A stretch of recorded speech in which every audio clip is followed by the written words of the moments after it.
నాటకాల నుంచి వచ్చిన వాళ్లే కదా, కానీ అందరూ బాగా క్లిక్ అవ్వలేకపోయారు కదా, కొంతమంది క్లిక్ అయ్యారు సినిమా రంగంలో. ఎందుకంటారు? అంటే సినిమా యాక్టింగ్ నటించడం అనేది అది ఇది ఒకటే, కానీ అడాప్ట్ చేసుకోవడంలో తేడాలు వస్తాయి.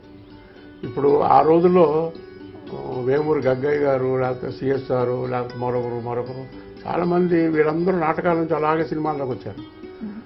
దీన్ని అడాప్ట్ చేసుకోవాలంటే దీనికి ఏంటంటే ఎదురుగా మనిషి ఉండడు, క్లోజప్ తీస్తారు. మనిషి లేకపోయినా సరే ఆ డైలాగ్ అక్కడ ఉన్నట్టుగా ఊహించుకుని చెప్పాలి. నాటకం మీ పక్కనే ఉంటుంది, నేను మీతో చెప్పగలుగుతాను, మీరు నాతో చెప్పగలుగుతారు. సినిమాలో కుదరదు, షార్ట్ కట్ చేసి ఇక్కడ చెప్పండి అంటారు. దానికి అడాప్ట్ కావాలి. తర్వాత స్టేజ్ మీద అభినయం ఎక్కువ కావాలి. ఎందుకంటే మన మాట ఎంతవరకు వినిపిస్తుందో తెలియదు కాబట్టి పెద్దగా అరవడం, మైకులు పనిచేస్తాయి లేదా, ఆ రోజుల్లో మైకులు లేవు. మా చిన్నప్పుడు మేము మైకులు లేకుండా నాటకాలు చూసాం. 2 పెట్రోల్ మార్క్స్ లైట్లు పెట్టేవారు, గట్టిగా అరిచి చెప్పేవారు. అంటే ప్యాథటిక్ డైలాగ్ లాగా ఉంటుందనుకోండి, అది మామూలుగా నాన్న నీ ఒంట్లో ఎలా ఉందిరా అని అనడానికి సినిమాల్లో ఉన్న సౌకర్యం దాంట్లో లేదు.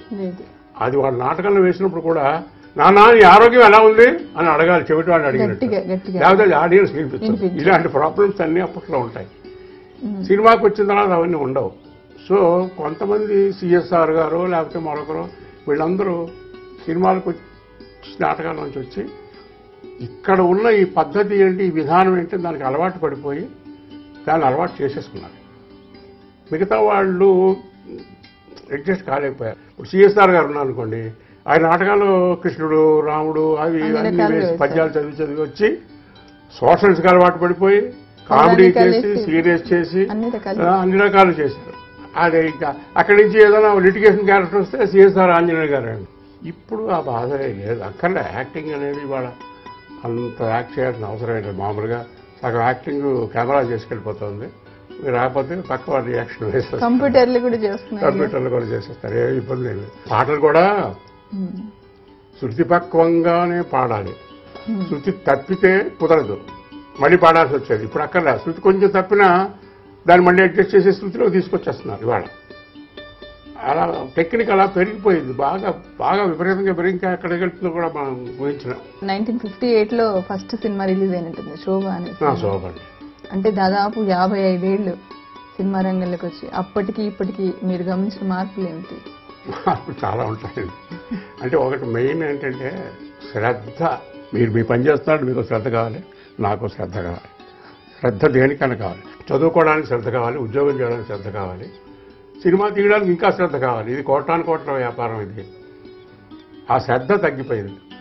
నేను నా కళ్ళతో చూస్తున్నది ఏంటంటే శ్రద్ధగా సినిమా బాగా తీద్దాం, ఒక మంచి కథ, మంచి పాత్రలు, మంచి సన్నివేశాలు, మంచి సంగీతం, మంచి ఫోటోగ్రఫీ, ఇవన్నీ పెట్టుకుని మంచి సినిమా చెయ్యాలి. సినిమా అనేది ప్రజలందరికీ కావాలనేది, ప్రజలందరికీ తీసేవాళ్ళు ఆ రోజుల్లో, చిన్న పెద్ద అందరికీ నచ్చేలాగా. ఇవాళ కొంతమందికి నచ్చే చాలన్నట్టుగా తీస్తున్నారు. అంటే టార్గెట్ ఆడియన్స్ ఉంటున్నారు.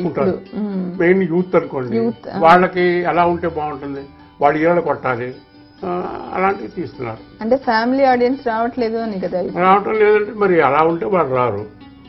ఇప్పుడు పూర్వం సినిమాల్లో సెంటిమెంట్, ఏడుపు, హీరోయిన్ బాధలు, కష్టాలు అన్నీ ఉంటే ఆడవాళ్ళు వచ్చి అయ్యో పాపం అని చెప్పి అనేవాళ్ళు.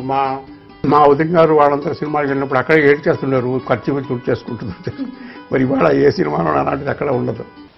నేను ఐఎమ్ వెరీ సారీ ఇంత చిన్న వయసులో ఇలాంటి ఆపద వచ్చినందుకు. But I'm very happy, very very happy. నీలాంటి ఇల్లాలు దొరకటం అతని అదృష్టం. అతను తప్పకుండా కోలుకుంటాడు. హ్యాపీ ఎందుకంటే ఇలాంటి కుటుంబానికి ఒక ఉద్యోగం వచ్చే అవకాశం మా కంపెనీ కలగటం మా అదృష్టం. శుభం. రేపు కూడా మంచి రోజే. రేపు ఉదయం వచ్చి జాయిన్ కావచ్చు.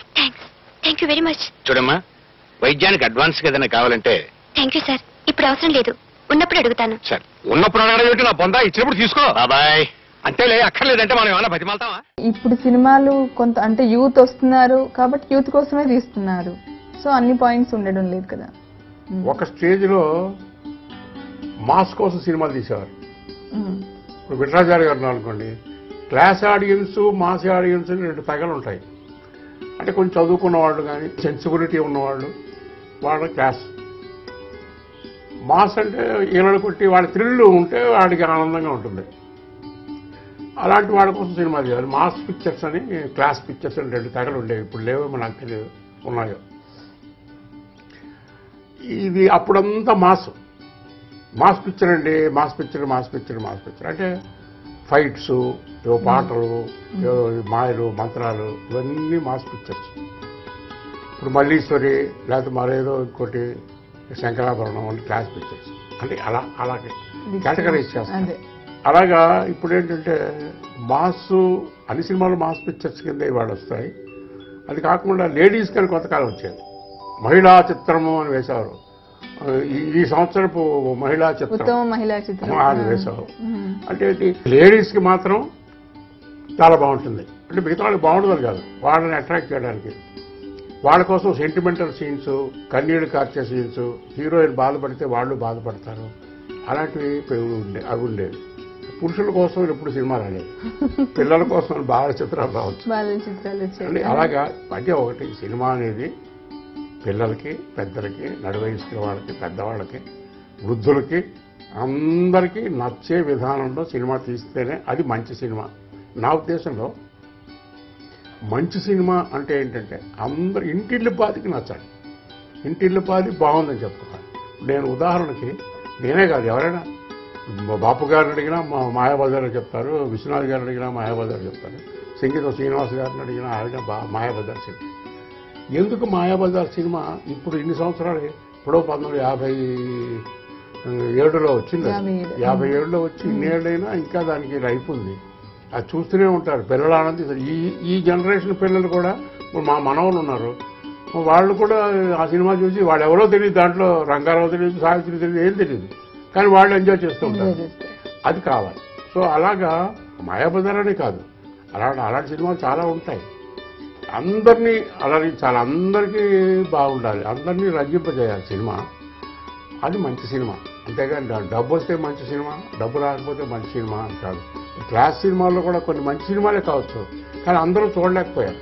అందరూ చూడాలి, చూస్తేనే మంచి సినిమా. అందరూ చూడాలంటే సినిమాలు అన్నీ బాగుంటాయి. ఇప్పుడు బాపు గారు అని మీరే చెప్పారు కదా, బాపు గారు చాలా సినిమాల్లో మీరున్నారు, చాలా సినిమాల్లో మీరు కూడా యాక్ట్ చేశారు. పెళ్లి పుస్తకానికి మీదే కథ రాశారు కూడా. బాపు గారితో, అసలు బాపు రమణితో మీ అనుబంధం ఎలా మొదలైంది? చిన్నప్పటి నుంచి మాకు ఫ్రెండ్షిప్ అండి. అంటే 1948లో నేను మెడ్రాస్ వెళ్ళి ఒక 6 నెలలు ఉన్నాను అక్కడ. అప్పుడు నేను స్టూడెంట్నే. అంటే మీరు కూడా సినిమా యాక్టర్ అవ్వాలనేసి మెడ్రాస్ వెళ్ళిపోయారా? అప్పుడు అలా అనుకుని వెళ్ళలేదు. మీరు యాక్చువల్ జర్నలిస్ట్ కదా? నేను అప్పుడు కాదు, అప్పుడు నాకు 16-17 ఏళ్ళు. నాకు ఏది జ్ఞానం లేదు. చదువుకుంటున్నా హై స్కూల్లో. అది మధ్యలో బ్రేక్ పడిపోయింది. ఆ బ్రేక్ పడడంతో ఏం చేయాలో తోచక మెడ్రాస్లో మా అన్నయ్య ఉన్నాడు, ఆర్కే రావు అని. ఆయన అప్పట్లో సినిమాలు వేసేవాడు, కామెడీ వేషాలు అవి. సరే అక్కడికి వెళ్ళి కాసేపు ఉత్సాహం ఉంది. సినిమాలు వెయ్యాలని ఉత్సాహం కాదు, సినిమా నటులు ఎలా ఉంటారు, షూటింగ్లు ఎలా ఉంటాయి, ఎలా తీస్తారు, వాటిని డిస్కస్ చేసుకుంటూ ఉండేవాడు. అంచేత సినిమా అవి కూడా చూడొచ్చులే, షూటింగ్లు, స్టూడియోలు అందులో లోపల ఉన్నా.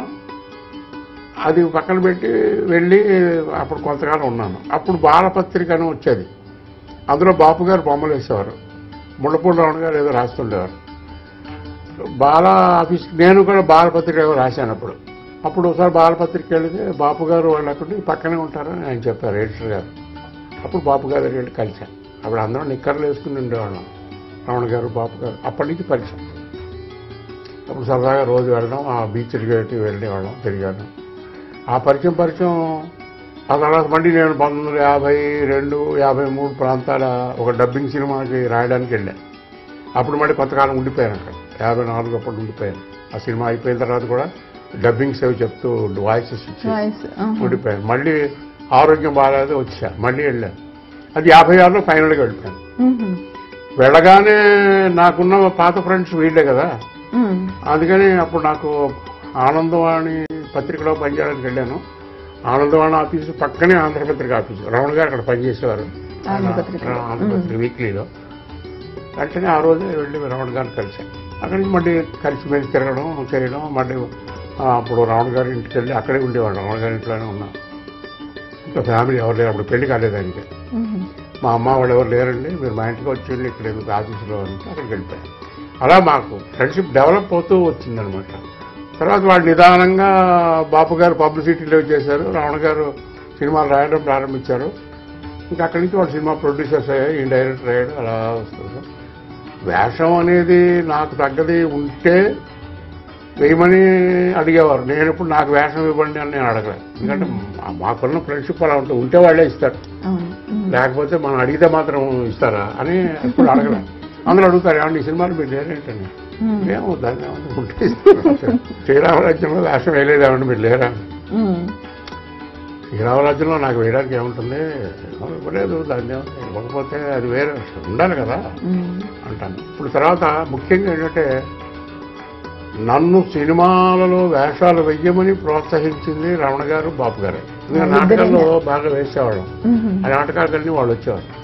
మీకు మంచి ఈ టాలెంట్ ఉంది కదా, ఎందుకు యాక్టింగ్కి వెళ్ళరు?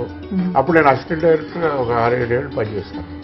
ఈ డైరెక్షన్ లైన్లో ఉంటే ఎన్నాళ్ళు ఉంటారు, సినిమాకి యాక్టింగ్కి వెళ్తే బాగుంటుంది కదా, ఇలాగ అలా ఎవరిస్తారండి వేషాలు అనుకుంటూ నేను ఏదైనా సినిమా రాస్తే మీకు ఇస్తానని అప్పుడు దాగుడు మూతలో ఆయన ఫస్ట్ పిక్చర్ వచ్చింది రమణ గారికి.